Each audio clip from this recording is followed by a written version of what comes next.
स्वागत है, हार्दिक अभिनंदन है। तो फ्रेंड्स, आज हम बात करेंगे जन्म कुंडली में स्थित 12वें भाव के बारे में कि 12वां भाव से हम लोग कैसे प्रिडिक्शन कर सकते हैं। तो सबसे पहले मैं कहना चाहूँगी कि फ्रेंड्स, मेरे चैनल को अगर आप लोग देख रहे हैं, क्योंकि ये मेरे एस्ट्रोलॉजी का नया चैनल है, तो अब आप लोग देख रहे हैं तो लाइक और सब्सक्राइब जरूर करिएगा। मेरे चैनल को आगे बढ़ाने के लिए लाइक और सब्सक्राइब करके चैनल को आगे बढ़ाने में सहयोग करें। तो देखिए, जन्म कुंडली में 12 भाव क्या होते हैं। सबसे पहले तो हम बात करेंगे जन्म कुंडली निर्माण के बारे में कि जन्म कुंडली निर्माण कैसे होती है। देखिए, जन्म कुंडली का जब हम लोग निर्माण करते हैं, जन्मपत्री बनाते हैं, तो आकाश में क्या होते हैं ना, जब बच्चे का जन्म होता है तो जो उस वक्त लग्न चल रहा होता है, उस लग्न को देख करके हम लोग उस बच्चे का जन्म कुंडली बना देते हैं, और जो ग्रह उस वक्त जहाँ जहाँ स्थित रहते हैं उसको हम लोग जन्म कुंडली में बिठा देते हैं। लेकिन देखिए, जन्म कुंडली बनाना आसान है। जो जन्म कुंडली बनाता है उसको हम लोग क्या कहते हैं, क्लर्क कहते हैं। जन्म कुंडली जो बनाता है वो क्लर्क होता है, लेकिन जो जन्म कुंडली का प्रिडिक्शन है वो करना आसान नहीं होता है। जो प्रिडिक्शन करता है उसको अफसर कहा जाता है, क्योंकि जन्म कुंडली का फलादेश करना आसान नहीं होता है। तो सबसे पहले अब हम बात करेंगे 12वें भाव में। सबसे पहले हम लोग बात करेंगे केंद्र स्थान की कि केंद्र स्थान क्या होते हैं।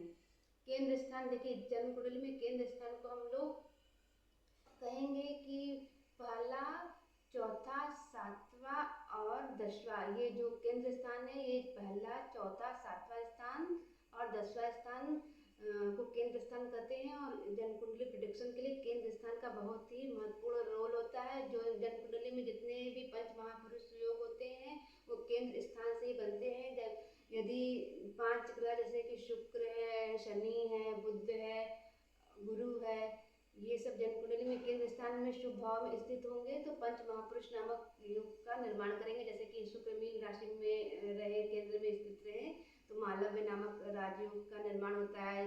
गुरु कर्क राशि में रहे तो हंस नामक महायोग का निर्माण होता है। बुध अपनी स्वराशि में कन्या राशि में रहे तो भद्र नामक महायोग का निर्माण होता है। शनि यदि अपनी स्वराशि में रहे, उच्च राशि में रहे तो षष्ठ नामक पंच महापुरुष नामक योग का निर्माण होता है। तो जन्म कुंडली में केंद्र स्थान का बहुत ही महत्वपूर्ण रोल होता है। अब देखिए, जन्म कुंडली में जो केंद्र स्थान में जो सबसे पहला स्थान होता है, प्रथम भाव होता है, और ये बहुत ही महत्वपूर्ण भाव होता है। इसको हम लोग लग्न स्थान कहते हैं। लग्न स्थान से ही हम लोग अपने व्यक्तित्व के बारे में पता लगा सकते हैं। किसी के व्यक्तित्व को जानना हो तो सबसे पहले लग्न स्थान का पता लगा जाता है। लग्न स्थान में शुभ ग्रह बैठे हो, शुभ ग्रह से दृष्ट हो, या पाप ग्रह बैठे हो, पाप ग्रह से दृष्ट हो, तो उसी से हम लोग अनुमान लगा सकते हैं कि इस इंसान का व्यक्तित्व कैसा होगा। यदि जैसे देखा जाए कि शनि की दृष्टि पड़ रही लग्न स्थान में, तो या शुक्र की दृष्टि पड़ रही, तो यदि शनि की दृष्टि रहेगी तो श्यामला रंग लिए हुए वो इंसान होगा। लेकिन शुक्र की दृष्टि पड़ेगी तो उस पर क्या होगा कि उसका जो रंग रहेगा, वर्ण रहेगा, वो गोरा रहेगा। यदि चंद्रमा वहाँ लग्न स्थान में उपस्थित हो तो हम लोग कह सकते हैं कि ये जो व्यक्ति है बहुत ही सुंदर होगा। इसका जो चेहरा होगा ये बहुत ही सुंदर इसका ये रहेगा। और यदि जैसे बुध की दृष्टि पड़ रही हो तो उस अनुमान से हम लोग पता लगा सकते हैं कि ये जो व्यक्ति है ये बहुत ही बुद्धिमान होगा। या खुद कन्या लग्न हो, मिथुन लग्न हो, तो हम लोग कह सकते हैं कि ये बहुत ही बुद्धिमान व्यक्ति है, बहुत ही बुद्धिमान व्यक्तित्व का मालिक है। अब हम लोग बात करेंगे चतुर्थ स्थान के बारे में। चतुर्थ स्थान क्या होता है। चतुर्थ स्थान सुख का स्थान इसको कहते हैं। जन्म कुंडली में माता का सुख, वाहन का सुख, संपत्ति का सुख, मकान का सुख, इन सब सुखों के बारे में जानना हो तो चतुर्थ स्थान के बारे में हम लोग जानते हैं। चतुर्थ स्थान में यदि देखिए शुभ ग्रह बैठे हो तो उसी अनुसार हम लोग को वाहन का, संपत्ति का सुख मिलेगा। जैसे कि गुरु की दृष्टि पड़ रही हो तो हम लोग को प्रॉपर्टी का सुख मिलेगा। और शुभ ग्रहों की दृष्टि पड़ रही हो या शुभ ग्रह बैठे हो तो उसी अनुसार हम लोग पता लगा सकते हैं। लेकिन देखिए, जन्म कुंडली में यदि यहाँ पर पाप ग्रह बैठे हो जैसे राहु, केतु, शनि, तो ये अच्छा नहीं माना जाता है, सुख के लिए अच्छा नहीं माना जाता है।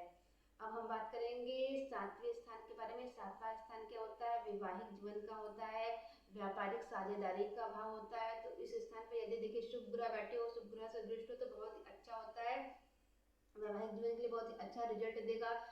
लेकिन यदि यहाँ पे पाप ग्रहों की दृष्टि पड़ रही हो, जैसे कि शनि, राहु, केतु की दृष्टि पड़ रही हो, शनि, राहु, केतु यहाँ बैठे हो, मंगल बैठा हो, मंगल की दृष्टि हो, तो मांगलिक दोष बनेगा।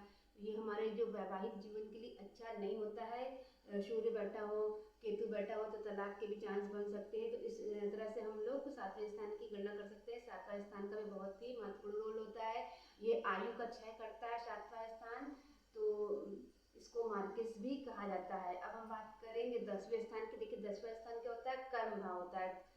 10वें स्थान का भी बहुत ही महत्वपूर्ण रोल होता है जन्म कुंडली में। और 10वें स्थान कैरियर का स्थान होता है, कर्म का स्थान होता है। तो यहाँ पे देखिए मंगल और गुरु बैठे हो तो बहुत ही अच्छा योग का निर्माण करेंगे। कुल दीपक नामक राजयोग का निर्माण होगा।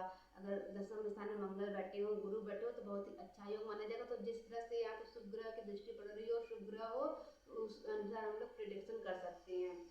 अब हम बात करेंगे, देखिए ये तो बात करेंगे त्रिकोण स्थान के बारे में। त्रिकोण स्थान क्या होता है, देखिए त्रिकोण स्थान, देखिए त्रिकोण स्थान कैसे बनता है और ये क्या होता है। देखिए इसे धर्म त्रिकोण कहते हैं। त्रिकोण स्थान को धर्म त्रिकोण कहते हैं।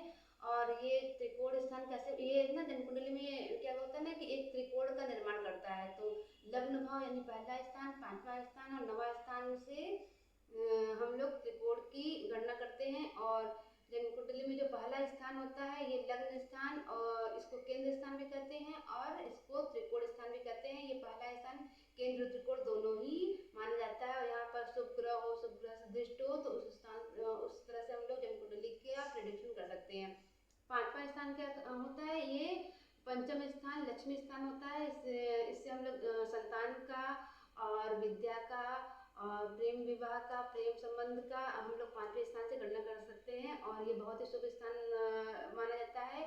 इसे लक्ष्मी स्थान भी कहते हैं। जैसे यहाँ शुक्र विराजमान है तो बहुत ही अच्छा फलदायक होता है, बहुत ही अच्छा माना जाता है। नवा स्थान क्या होता है, नवा स्थान यानी इसे धर्म स्थान भी कहते हैं। और इस स्थान में यदि शुभ ग्रह बैठे हो तो बहुत ही अच्छा रिजल्ट देंगे। इसे धर्म स्थान कहते हैं। बहुत ही अच्छा यानी भाग स्थान ये माना जाता है। यदि यहाँ पर गुरु बैठे हो तो बहुत ही अच्छा रिजल्ट देंगे, बहुत ही अच्छा फल देंगे। तो ये है जन्म कुंडली का त्रिकोण स्थान। ये पहला, पांचवा और नौवें स्थान को मिलकर त्रिकोण स्थान का निर्माण होता है। और ये जन्म कुंडली में प्रेडिक्शन में इसका भी बहुत ही महत्वपूर्ण रोल होता है। पांच यानी कि त्रिकोण स्थान का बहुत ही महत्वपूर्ण रोल होता है। अब हम बात करेंगे त्रिक स्थान के बारे में। त्रिक स्थान क्या होता है, तो 3, 6 और 8 इसे त्रिक स्थान कहते हैं। और इसे जन्म कुंडली में 2 स्थान भी कहा जाता है। देखिए त्रिक स्थान क्या होता है, तीसरा स्थान ये कि पराक्रम स्थान होता है, छोटे भाई बहनों का स्थान होता है। और यहाँ पे जो ग्रह बैठे रहते हैं उससे हम लोग अनुमान लगा सकते हैं छोटे भाई बहनों की स्थिति, पराक्रम और साहस की स्थिति पता लगा सकते हैं तीसरे स्थान से। छठा स्थान क्या होता है, छठे स्थान में को देखिए रोग ऋण और शत्रु का स्थान कहते हैं। और यहाँ पे देखिए शुभ ग्रह अच्छा रिजल्ट नहीं देंगे। ये जन्म कुंडली में 2 स्थान होता है। अशुभ ग्रह यानी कि पाप ग्रह भी अच्छा रिजल्ट नहीं देंगे। लेकिन वही जो पाप ग्रह यहाँ पे उच्च होकर बैठ जाए, स्वगृही होकर बैठ जाए तो अच्छा रिजल्ट देंगे। छठे स्थान में जैसे मंगल बैठ जाए स्वगृही होकर के तो क्या होगा कि रोग ऋण और शत्रु का नाश करेगा। तो इस तरह से हम लोग जन्म कुंडली का प्रेडिक्शन कर सकते हैं। 8वां स्थान क्या होता है, 8वां स्थान होता है मृत्यु का स्थान, आयु का स्थान, गुप्त विद्या, गुप्त रहस्य का स्थान होता है। और उस यहाँ पे जो ग्रह बैठे हो, जो ग्रह दृष्टि डाल रहे हो तो हम लोग उससे प्रेडिक्शन कर सकते हैं। जैसे यहाँ पर चंद्रमा बैठा हो, चंद्रमा स्थित हो तो वो जो इंसान रहता है वो रहस्य की ओर जाता है, गुप्त विद्याओं की ओर जाता है। उसकी जो इंटरेस्ट रहेगा वो ज्योतिष विद्या में, तंत्र मंत्र में हो सकती है। इस तरह से हम लोग अनुमान लगा सकते हैं और प्रेडिक्शन कर सकते हैं। अब हम बात करेंगे 6, 8 और 12 भाव में, जिसे कि इसे भी त्रिषडाय स्थान कहते हैं, 2 स्थान कहते हैं। 6, 8, 12 का क्या रोल होता है प्रेडिक्शन में, तो छठे स्थान यानी कि रोग ऋण शत्रु का स्थान। यहाँ पे यदि शुभ ग्रह बैठे हो तो अच्छा रिजल्ट नहीं देंगे, और पाप ग्रह बैठे हो और स्वगृही हो और उच्च की हो तो अच्छा रिजल्ट देते हैं। 8वां स्थान मृत्यु का स्थान होता है, आयु का स्थान होता है। और गुप्त विद्या और रहस्य का स्थान होता है। और इस स्थान पे जिन ग्रहों की दृष्टि पड़ती है उससे हम लोग आयु का निर्धारण करते हैं।